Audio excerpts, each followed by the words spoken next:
Hello, Karen from Quantum Heart Awakening. Today we're going to do a Divine Feminine check-in. So let's see where we go. Okay, what is the Divine Feminine working with? What do we need to know? What's blocking them? Whoa, okay. Adventure, physical activity. I'm not surprised this is coming up. And financial discipline again. It's been like a week and a half, 2 weeks, and this is coming out. In the unconscious, we have love. Okay. All right, feminines,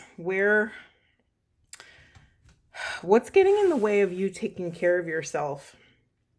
Is it physical demands? Is it lack of support, either from family, from partner, from yourself? Is it feelings of insecurity? The feminine energy has been in and out of this resting period. Now, that could look like a million different things. Resting to one person could be just doing something other than they normally would do. Resting to someone else could be staying in bed for a week. We don't know what that is for each individual. Only you can determine that. But you're being called to take radical care of your health. I feel like this is a message for me. I have been seriously slacking in the health department. I just started back with my yoga routine, and it makes me feel so much better. It adds, that 30 minutes for me in the morning adds so much more quality to the rest of my day. And yet, I don't know about you, but from the moment I decide to do it to getting my physical body on the mat, it feels sometimes like an infinite chasm. It feels like an insurmountable task for me to move sometimes because we're exhausted, right? Feminines, you've been on this journey and you've had the wisdom the longest. So you have been treading water in these profound depths for a very long time. Let us honor the quality of your work. This is not small potatoes, okay? This is a really big deal. So yes, you're exhausted. So here's the inquiry. The inquiry is, how can I honor what my physical vessel needs and also honor what my mental, emotional, spiritual energy is allowing? So if you're pretty exhausted and you feel like you're operating a little bit on empty, maybe it's not the best to try and commit to like running a 5K, right? Maybe it's like, okay, today I'm going to get 6,000 steps in. Maybe I'll do that for a week. Maybe next week I'll shoot for 7,000. It's like incremental steps. And if that's even too much, it's like if you are in a really dark time and you've been spending all day in bed, it's like, what are your goals? Maybe it's like, I'm going to wash my face today. Like, let's not judge ourselves for where we're at. Maybe I'm going to eat an apple today. Maybe I am going to brush my hair today. Maybe I am going to clean one dish that's in my sink today. Let's not judge ourselves for wherever you find yourself at. There is no judgment. There is no wrong behavior and right behavior when you're struggling in this moment, when you're struggling to survive. And I don't know why this is coming out. Maybe this is for someone here. But, if you are on the spiritual path, dark nights of the soul happen. And I think we've really done ourselves a disservice by, I think St. John of the Cross was the first one to anchor this phrase, dark night of the soul. And I think we've done ourselves a disservice by making it seem like it's this one event when that's just not the reality. The reality is we can go through these death and rebirth cycles infinitely, right? Anytime we, have to make a discernment and let something go from our past and choose to take a step forward, that's a bit of a dark night, right? Because we have to go through those death cycles. We have to go through that contraction and expansion. Whew, okay. I didn't even get into the real message yet, but there's so much feminines here about physical self-care. What does that look like? Is it external self-care? Is it like, have you not brushed your hair in a month? Is it like brushing your teeth, flossing? Is it movement? Is it getting a walk in every day? Is it going to the gym? Is it playing with your kids on the floor for 30 more minutes a day? Is it jumping rope because you haven't jumped rope since you were a little kid? When I was a little kid in 5th grade, I used to be the queen at double dutch. I haven't done it in years. If I tried, I probably wouldn't even be able to. What else? What is your flavor of physical activity that you could accomplish right now? How can you push yourself to your edge but not cross your boundary? What is that nuanced flavor of physical movement forward for you? And then we have adventure and financial discipline. Okay, a very clear message I got for some of you, and this might be for me as well. So, feminines are at a critical mass of gnosis on the planet. Sorry, just as that came out of my mouth, it's like the message of it showed up so quickly to my tongue, and yet the profound weight of what that actually means hit me like a few seconds later. It really took my breath away. So let's honor the longitude and latitude of this massive moment on the planet in collective consciousness. Feminines are at a critical mass of gnosis. The scale is tipping. What does that actually mean? That means it's more painful to stay locked up in the bud of who you are than it would be to bloom into who you are, into your soul mission, into your deepest, most authentic expression of self. We are at this place where it's actually physically, 3D physically painful to stay in a life, in a partnership, in conversations that no longer serve our soul's deepest truth. We can see the truth. It's all right here for us to choose. Now, what's going to help you make those choices? Love. The level of self-love that you have will be reflected in the choices that you make. So remember, love is being pushed into the unconscious. What does that mean for you, feminines? I could give you a bunch of examples. So, pause when something resonates. But the biggest one is self-love, right? Where are we pushing love of self into the shadows? Where are we not receiving it? Where are we not allowing ourselves to really embrace how far we've come and to understand that we are worthy creatures? It doesn't matter what you look like. It doesn't matter your weight, your age, your creed, your ability, disability, your orientation. It does not matter. The love has to come from inside the house, right? And let us honor that some of us may have been raised in circumstances that have not harvested or had a high yield of love in our childhoods. This is what's being confronted. You are now being called to step into the role as the divine parent and parent the parts of self that needed love and weren't able to receive it for whatever reason. Okay, it's interesting that Spirit diverted my course, but I'm going back. So the first part of what I was saying is because feminines are at this critical mass of gnosis and they can't not honor their own truth, they're being called to step deeper into their gifts. What does that actually mean? What does that have to do with this reading right here? So we have adventure and financial discipline. Feminines, two things. I'm getting a total conflicting message here. On one message, it's like, have you been too adventurous with your finances? If so, and only you can discern that. Feel that in your body. How did that hit you when I said it? You'll be able to pick up and discern what your body is telling you. Have you been too reckless with your finances? If so, rein it in. If so, it's time to rein it in and to ground and deploy a little bit of discernment and discipline over where you're allocating your financial resources. First message. Second message is feminines. You may be being called to be a little bit more disciplined here because you're being called to actually step into a business. Step into a business that's rooted in your that's rooted in your soul gifts. So this could be a healing business. This could be, I mean, okay, I don't know if I've ever said all of the things that I do, but I'm an oracle reader. I do Reiki. I do energy anatomy body scans.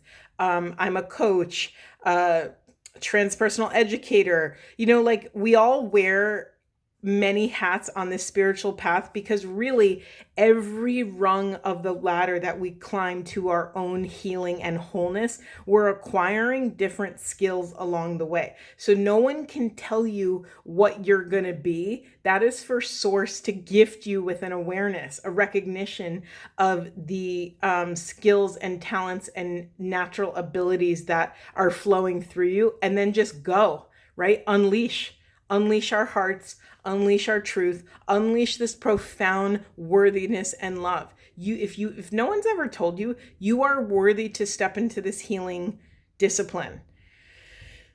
This has been coming up in other readings that I've witnessed about feminine stepping into like some sort of structured business. If you've always had a side hustle, you've always dreamed about, time to do it. If you've always like kind of, what's the message that's coming out here? Okay. All right. They're wanting me to tell you my story. So I was in clinical nutrition for a long time, like 15 plus years. And, sorry, this is vulnerable. Just, the little old thing of my soul was dying. So I had to divert. And that was a very long, hard process for me to love myself, to have enough faith in myself, to trust that what's moving through me is valuable, that it should be shared, it can be shared, that I will be supported, that the universe will be supported, and that people will be supported through the work that I'm doing in the world. Now, the path to finding the balance was, it was trial and tribulation.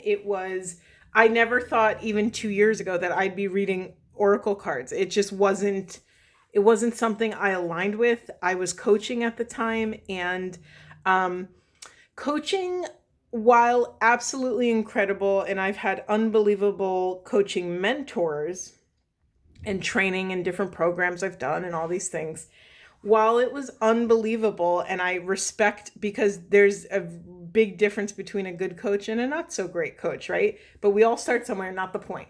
The point is, yes, I had incredible mentors. Yes, coaching was amazing. And let's remember, and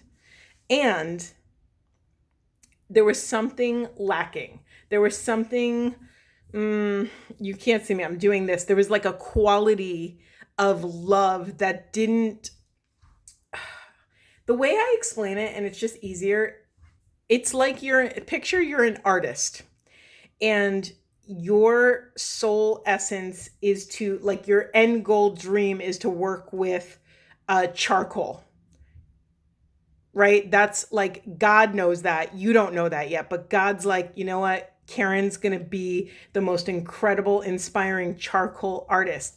Well, if I only have ever grown up working with clay, or working with crayons, or working with acrylics or oils, I might get pretty far. Yes, I might have the skill, such incredible skills and talents, but is it lighting up my soul? Is it like helping me access those flow states?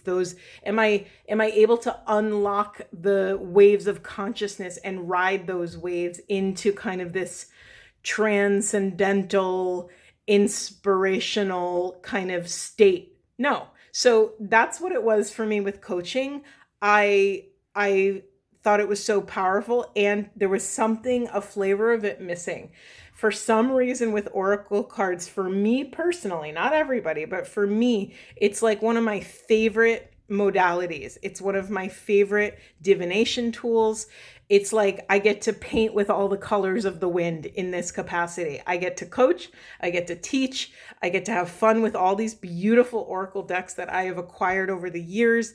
It's just my favorite flavor of doing this work, of being in service. Now, feminines, Why did I tell you all of that? Because you are on this path of finding which medium is your flavor, right? What is your favorite flavor? What does this require? This requires love. This requires not just ticking off all the boxes so that you can make money and make a paycheck, right? This is ticking the boxes of self, of building your inner landscape in such a way that is pleasing to you. And to identify what is pleasing to you, you actually have to love yourself to let yourself receive, right? This is a huge thing the feminines have been working on forever. Can you receive? Are you acknowledging that you are worthy to live a life that is ignited, that you're worthy to live a life on fire in the most passionate, juicy, beautiful way possible? Okay, wow. Okay, we're like more than halfway in, and I haven't even pulled any other cards, but this is also what happens. Like I took a few days off and boom, the message is clear, it's concise, it's moving through me unobstructed, it's beautiful. Okay, where do we want to go? Let's see. Let's get some of these good old. Okay, feminines. Anything else for feminines? What else? Ooh. Oh my God. I mean, hello, financial health. Interesting. We have inspiration in reverse and we have courage in reverse. I'm going to put those together. Anything else, Spirit? Anything else? Light. What does it say? Oh, lighten your load, also in reverse. This is a message for someone, and I'm someone who has, God, there's a lot of vulnerability being asked of me today, and I wasn't mentally prepared for it, but hey, I'm an unobstructed vessel, and this is what we do. So I have struggled with body image and my weight like my whole life. It's just been a thing, and my 3D life gave me one series of information, and my spiritual life gave me a whole nother, my energetic life. So sometimes we hold on to weight in our body when we are holding on tight to other things, when we are scared and we do not feel safe, or our body, our physiological body does not feel safe. Sometimes it holds on to weight. So I'm sharing this background with you because speaking about body and weight loss and weight gain or whatever it is I honor that it is a very personal, highly sensitive topic. I don't enter into this lightly. I myself have struggled with this my entire life. However, with all of that being said, there is something here very specific that as feminines, we are being called to enter into our light body, or to rather, it's not something we enter into because it's always a part of us, but rather to purge any obstructions or work on any blocks to that light body.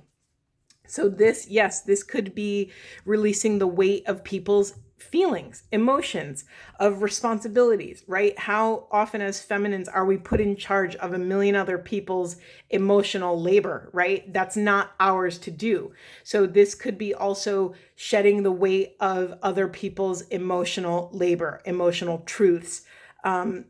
God, so often women are the weavers, right? They weave this interconnected web of culture, of society, of community, of friendships.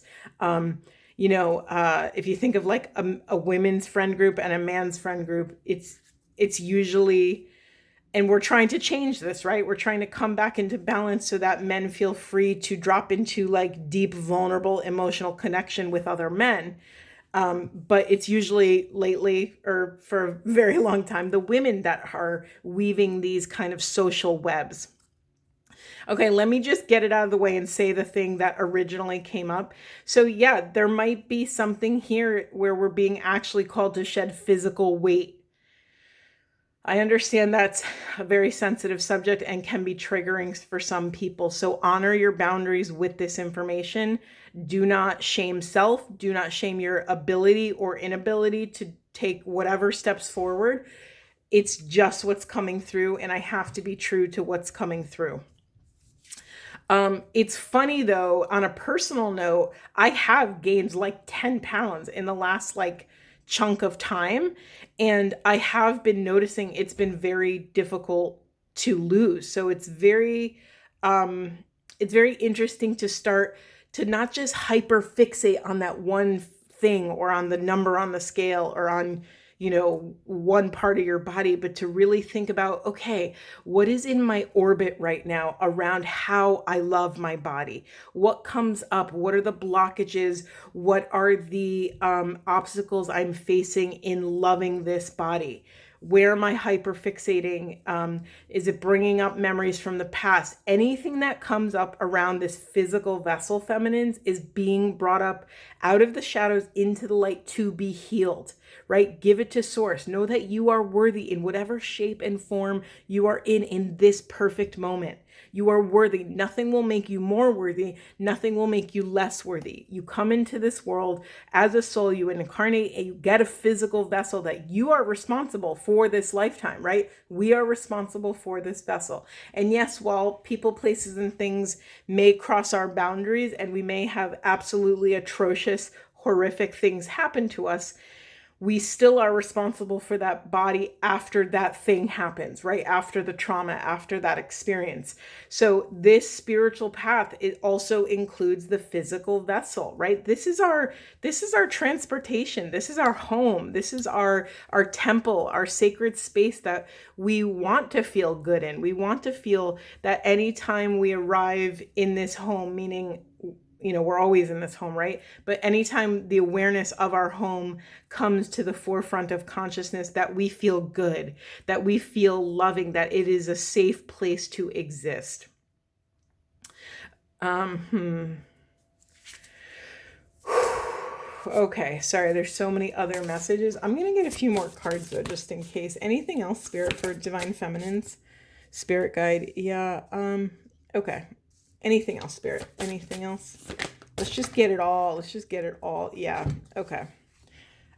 I knew this was going to come out. Yeah, you're bringing justice back home. Where have you or people, places, or things really... I'm not going to take these. Well, I'll take these. Let's see what they are. Yeah. Okay. We're getting repeating messages now. Oh, that's a different one though. In the unconscious reconciliation. I'll put it right there. Okay, feminines, this is it. This is the core of this message. We are coming back home to self. We are reconciling with all of the parts of self that we have not liked. And when I say parts of self, I'm talking about physical parts, and I'm also talking about the parts that said crappy things about our physical selves. So we are reclaiming, we are stepping into this courageous homecoming. We are stepping into this. Look at this woman here. Wait, let me focus. There we go.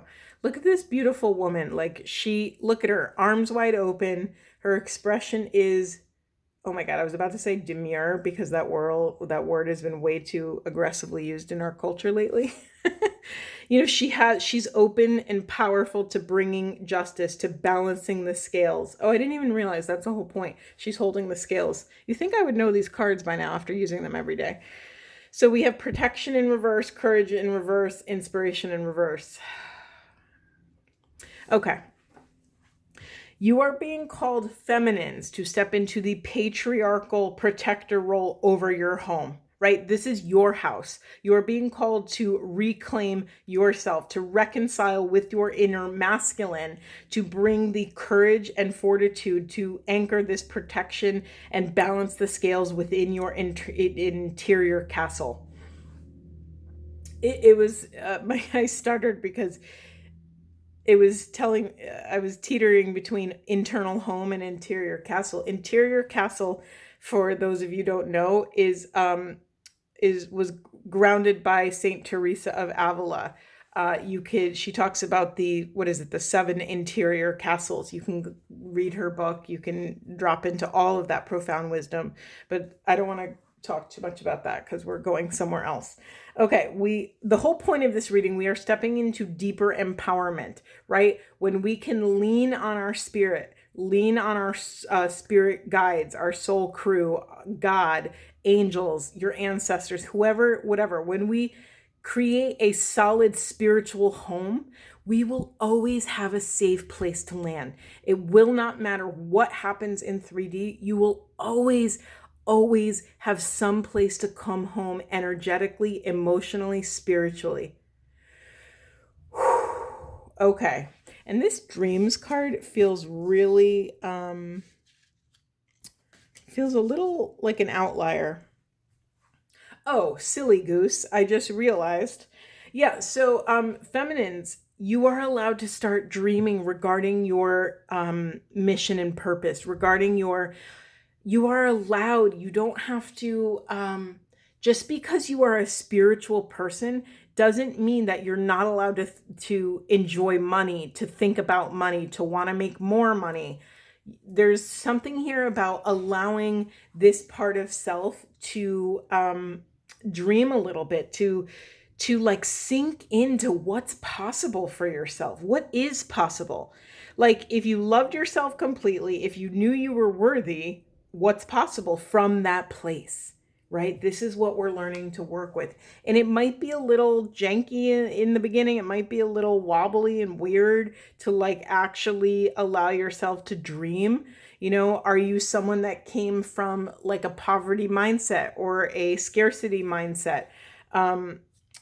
You know, my father grew up in the Depression, so there was a lot of that energy of like, he always cleaned his plate, never waste anything, very frugal, always haggled with people, you know, these kinds of things. And so, yes, those skills are absolutely wonderful, but we have to remember those skills were forged in a survival template. And that's not where we're moving. We're moving to an abundance oneness template. We are moving to a template where infinite possibility, infinite abundance is available to us. So it's going to take a few steps to change, you know, our deeply, deeply patterned thinking. Okay, my throat is drying out. Let's see what else we can get. I don't have my water with me. Actually, hold on. Yes, I do. Okay, I really needed that. Thank you for your patience. Yeah. Where didn't we have power somewhere? Oh, we had empowerment. Yeah, we have power in reverse. Okay, random specific message. I think feminines. No, let me not have an opinion about this. That was my human Karen about to have an opinion. Let me drop in. Hold on. There is a message coming through of feminines. What would make you feel physically more powerful? Is it like lifting weights at the gym? For some reason, I mean, I think a lot of people have experienced this, but when you lift heavy things or accomplish something physically very demanding, there's all this like freaking He-Man power that comes out in my body. Like as a child, and you know, we lived kind of in the woods, and like there was nothing more thrilling than doing something really hard, like pulling out a huge bush that's been growing for 50 years, or like, you know, some sort of very physically demanding act. So feminines, you're being called to cultivate these experiences for yourself. And if your body has been struggling, that might be something that feels that powerful to you. Like if you have back problems and, you know, it's hard for you to even lift up, like, to bend down and pick up a pencil off the floor. What is the next step that would empower your physical body? Would it be actually going to that chiropractor that you've been saying forever that you want to go to? Is it, you know, doing that yoga that you know will loosen up your low back? You know, what are these micro things that will help you step into physical power? Yes, on this path, we are working on sovereignty and we're working on our energetic consent and boundary relationship. Yes, we're doing all of this consciousness, mental, emotional work. And we cannot betray or abandon the body. We must nourish it at the same time we're nourishing all of these other parts, right? We always say no parts left behind, including our body. Anything else for feminines? What does this say? Self-care. I mean, come on. We're getting messages over and over again. It's really easy, and our culture has made it very interesting. Sorry, I'm getting distracted and I'm saying weird things out of my mouth. Let me focus for a second. Our culture has made self-care really fluffy. Baths and bath bombs and fun face masks and lotions, and all of that is fun. All of that is beautiful. If it supports you, if it adds to your life in a meaningful, productive way, cool, amazing, keep doing it. But there's something here of us reclaiming true self-care. I mean, we got this elusive priestess card with self-care. So listen, the regular conventional 3D archetypal feminine is not going to need the same things as what the high priestess would need. The self-care of the high priestess is going to look, feel different than the self-care of like a random feminine on the side of the street. I'm not saying that random feminine couldn't be a priestess, but I'm making a point. So we are being called to drop into self-care and take really radical accountability and responsibility for what our soul is needing. What is a priestess? A priestess is someone who is a conduit between the divine and the 3D realm, right? Between 5D and 3D, between spirit and the realm of matter. So that priestess does a lot of different jobs in her day-to-day. So she's going to require different self-care. What is that for you? What is your soul actually needing? Anything else for feminine spirit? Anything else for feminines? This is such a good reading. I'm really enjoying the clarity of these messages. Anything else? And then we have growth. Yeah, this is it. This is it. And then it's interesting, in the unconscious, we have peace. Beautiful. Okay, is there anything else to say? I mean, look at this beautiful, beautiful growth card. This person, this feminine is aligned. She's aligned with Mother Gaia, with the moon cycles, the sun cycles. There's like an eclipse energy happening in there. Let me look at her centers that are lit up really quick. It's solar plexus, heart, and third eye. Beautiful. Yeah, so those messages might be for someone. Yeah, really quickly before we end. In the unconscious position, we have peace. Feminine, you are worthy of peace. You are worthy to walk away from chaos. Yes, you've heard me say a million times, we're working on loving ourselves to hold our center for love of self and other in all flavors of chaos. And a part of that is honoring your discernment. You are not only allowed, but it behooves you to use your discernment in a way that if it's telling you to walk away from chaos, that is divine wisdom. You're meant to follow it. Okay, feminines, that's a really big message that's coming out at the end here. I think I'm going to leave it there. Sending you so much love, and I will see you in the next one.